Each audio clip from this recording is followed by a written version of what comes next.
So I have made yet another questionable financial decision and bought a 63 Ford Thunderbird that apparently was owned by this legend right here, Mr. Bill Elliott.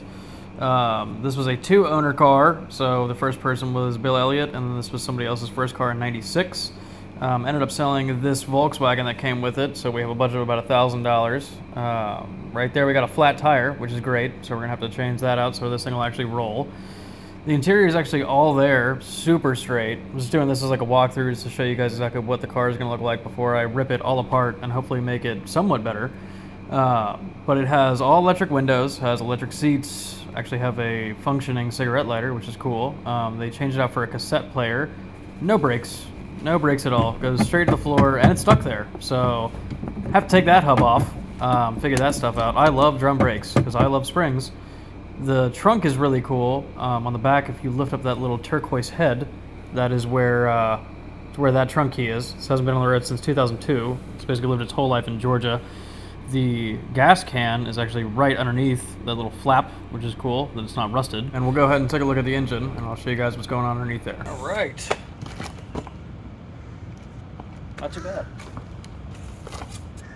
That is falling off the stick. That is gasoline in the oil.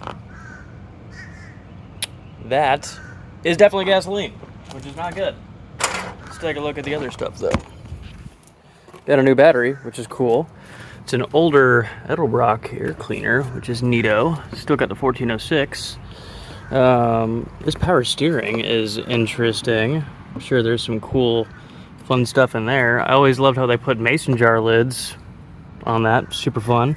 Got the gold valve covers. Ooh, yippee. Definitely need to go through this because I don't think that there's not gonna be anything in here, is there? Nope. Okay, and that's also rust in there. Oh, yay. Hate those because those will explode and then, set everything on fire. But all in all, not too bad. It's all there, so that's a plus.